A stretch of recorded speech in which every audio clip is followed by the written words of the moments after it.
Hi everyone, it's Monica, and welcome back to Tailor-Made Cards for You. Well, as promised, I wanted to come back today and share with you another idea I had using the Monstrous Stamp set. But today we're going to be working with the witch. Now, earlier in the week I released a video where it was the monster selfies, and the monster selfies worked great when you had a face that was, straight towards the camera. But the witch has a profile, so she wouldn't work for the selfie. So I had an idea to create a mugshot using the witch stamp. And I have these really cute little principles in my shop that I created last year for Christmas. But really, these principles will work great for anything that you want to show, a wanted sign. Recently, I created one using some of my coffee images. And then I had them on my desk, and I thought, hey, why don't I go ahead and use these for my witch mugshot? And so that's what I'm going to do for you today. So the first thing you're going to want to do is print out your images, of course, and then trim them down. Now, on the sheet that you're going to get in my shop, you're going to get 3 images that don't have the Santa Claus at the bottom. And then the 3 that you have, the additional 3 will have the Santa Claus words on the bottom. But don't worry about that. We're going to be able to cover that. So even if you wanted to not create items that have Santa Claus on them, you can still use these principles. All right, so once I cut out my wanted sign, I went ahead and I got my witch stamp and I added her onto my stamping platform, and I'm going to go ahead and ink her up. And I'm using Archival ink, and I wanted to make sure she was nice and crisp, so I had to stamp her a few times. And then what I did off camera, which I didn't show you, is I actually used some clear embossing powder as well. Whenever I am going to use some Copic coloring, that's something that I just tend to do. I know that there are a lot of Copic-friendly inks out there, but sometimes I just don't want to risk having any sort of my black ink go into my alcohol nibs, so I just use clear embossing powder, and I really like the way that it looks, so that just is something that I just tend to do. All right, so once I had a nice crisp image and I had used my clear embossing powder, then I wanted to go ahead and color up the witch. Now, in the past, typically I will color this witch green, but on some of the Instagram posts recently, I've seen this witch colored with more of a neutral skin tone, but they made her look really eerie. And one of my goals, I think I'm going to go ahead and take one of those coloring classes from Kitten Clouder, I think is what it's called, because I really want to improve my coloring skills. But I thought I would go ahead and try to color her up with just hints of green. Not exactly completely green, because sometimes when I use the green colors that I have, and maybe it's just because they're too dark, it just kind of takes over her face. And I really wanted to be able to see some of the details in her face. So I brought out some of my skin tone colors along with my green color Copic marker, and I started to color her up. And I took my time on this one. I know on the zombies I went kind of quick, and when I went back and I looked at the cards, the zombies were just a little bit too dark. I still really liked the idea of the selfies, but I really wanted to take my time on this card, so I brought out some of my skin tones to use for the face, and then for her hair, I used some of my grays just so I can highlight her darkening hair. And then for the hat, she had a little ribbon. I just went ahead and I added some red to that. And ultimately, I was pretty pleased with the way that she turned out.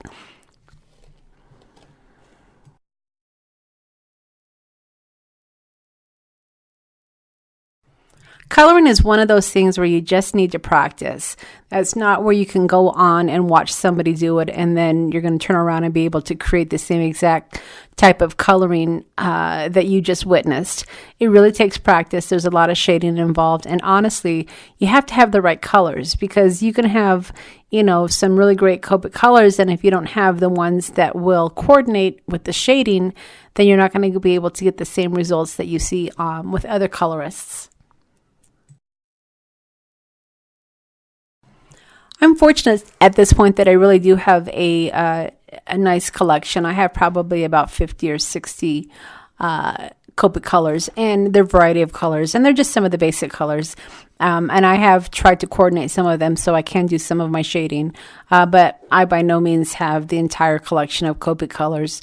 And hopefully, like I said, that's one of my goals that I'm going to be working towards over the next either several months or either into the new year, because it's something that I really enjoy doing, and it's something that I think if I just practice a little bit more, I can get a lot better.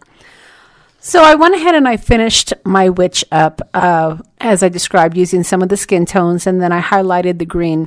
And ultimately, I was pretty pleased with the way that she turned out. And then I went ahead and I took my scissors, and I'm going to trim away the white. Now, one thing that's nice about this principle is I did create it so it has those jaggedy edges already. So all you have to do is just fussy cut around it, and it will look like it's a wanted poster. But another thing that you can do also is you can get out your paper distresser, and you can add a little bit more distress to the paper just to make it look a little bit more raggedy.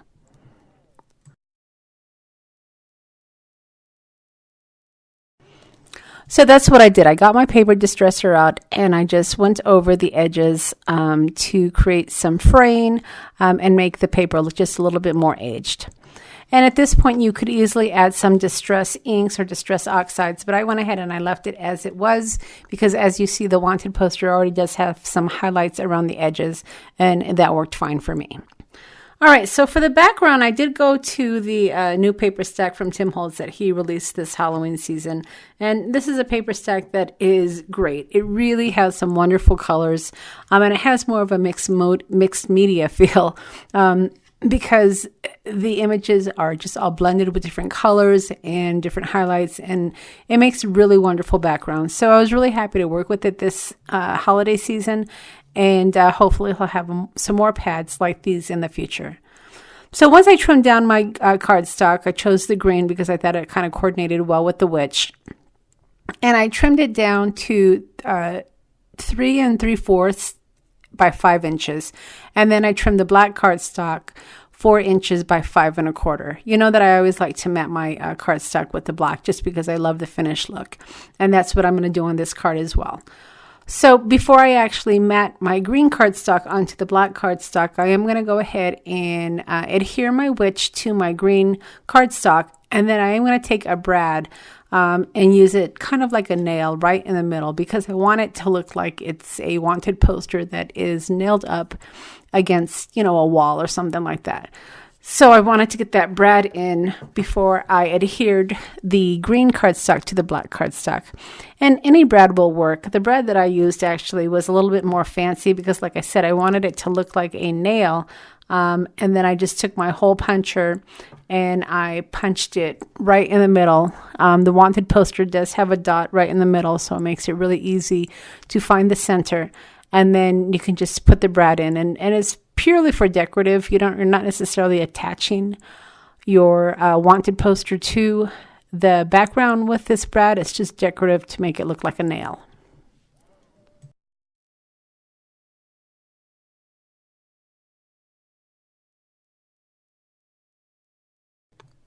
And then once I had the brad adhered, then I took my ATG gun and I added my green cardstock to my black cardstock.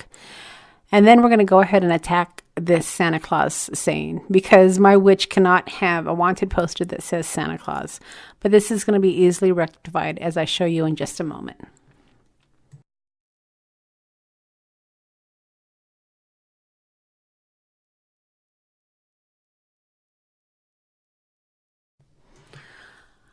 Okay, so we're going to go ahead and deal with this Santa Claus saying at the bottom. Now, like I said, the principles that I have in my shop, you're going to get 3 principles that don't have that Santa Claus, but I had already used those for my coffee. So I didn't want to waste my paper I had already printed. So I knew that I had some tags that I could just put right over the Santa Claus. And that way I didn't have to waste these particular ones that were on my desk. So that's exactly what I did. I just found some scrap paper that was on my desk. And I know you guys have some scrap pieces laying around. if you are a crafter and if you're anything like me, you have tons of scraps all over the place. So that's what I also encourage you to do, is look on your desk, see what you've already cut out, see what you've already started to work with, and then just try to continue to incorporate that into your projects. So often I find myself just having piles and piles because I don't want to throw away my scraps. They're still perfectly good, but I need to start using them. So before I will go and cut a new piece of paper or stamp a new 8x10 white cardstock, I'll look around and make sure that I don't have one that I've already cut out. And that way I'm not wasting and I'm not adding more to my pile. All right, so that's my public service announcement for using your scraps.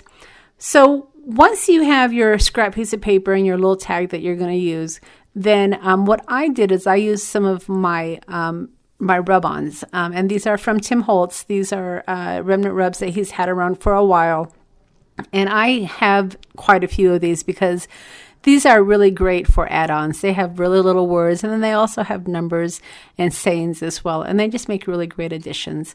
And I knew that I wanted to make a sign with a number, just like you would have in a mugshot. They'd have their number, and I wanted to go ahead and create a sign to put over the Santa Claus and right in front of the witch, just to finish off the card. So that's what I did. I cut out these bigger numbers, and I didn't want it to be 1, 2, 3, 4, 5. So I kind of mixed them up, and the number that I ultimately ended up with was 28591. And there was no rhyme or reason behind this. I just didn't want the same number right next to each other. So I just kind of mixed and matched them. And then, as you can see, they're real easy to put on. You just add your remnant rub on your cardstock, and you take your stylus and rub it down. And then the top plastic part just kind of lifts off.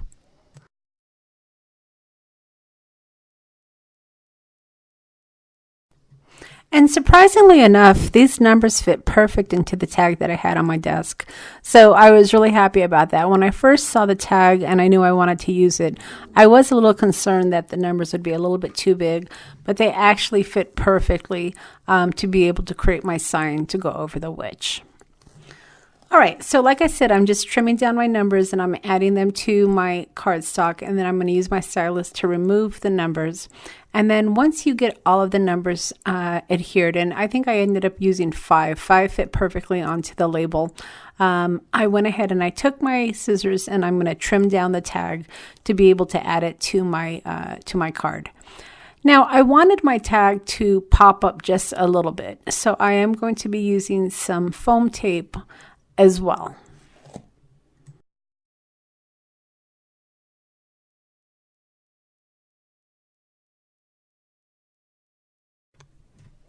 And then once you add your tag to your card and you adhere your cardstock to your base, then your card is pretty much done. It's a pretty simple card. It's not real difficult. It just takes some thought, like any other card, just to come up with a design. And that's really what I try to do for y'all, is to just come up with ideas to be able to use your stamp sets, especially during the holidays. I know that we only get a short period of time to use some of our holiday stamps, and it's always fun to be able to get the most out of them and come up with some fun designs. So that's what I really try to do for you. So unfortunately, this is going to be the last scary Halloween card that I create for you. I am going to do one more Halloween video for you and create some really cute little ATCs that I have in mind. But then I'm going to start working on some of my fall designs. So I really hope that you've enjoyed some of my spooky Halloween designs. Don't fret. I am going to be back with another series during the Christmas season. I know that Tim Holtz is starting to introduce his Christmas releases, so I'm definitely going to be jumping on board and getting some of those. So as always, I really appreciate you watching my videos, and in the comments, let me know what you think of this design. So as always, I'll leave a list of all the products that I've used to create the card, along with the links to the stores.